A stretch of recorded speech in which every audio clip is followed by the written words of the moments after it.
MUI pastikan Ka'bah Metaverse tak bisa untuk haji tapi bisa manasik. Pemerintah Arab Saudi meluncurkan program Metaverse yang bisa membuat umat muslim mengunjungi Ka'bah secara virtual. Terkait hal ini, Majelis Ulama Indonesia memberi penjelasan. Ketua MUI Bidang Fatwa Kiai Haji Asrorun Niyam Soleh menjelaskan, kunjungan Ka'bah secara virtual ini bisa dilakukan guna mengenalkan Ka'bah kepada umat Islam sebelum mengunjungi Ka'bah. Menurutnya, kunjungan virtual ini bisa membantu calon jemaah haji atau umroh. Lantas, apakah ibadah haji sah apabila dilakukan melalui Metaverse? MUI menegaskan bahwa hal itu tidak sah. Dilansir Hurriyet Daily News, Arab Saudi melakukan diskusi untuk membawa Ka'bah ke zaman Metaverse pada Desember 2021. Kunjungan virtual ini memungkinkan umat Islam untuk melihat secara virtual Hajar Aswad di kota Mekah dari rumah mereka.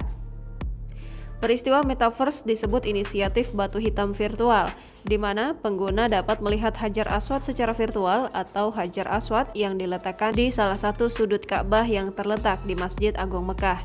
Namun inisiatif tersebut menimbulkan kontroversi di antara beberapa muslim di seluruh dunia yang mempertanyakan di media sosial apakah haji di Metaverse dapat dianggap sebagai ibadah yang nyata.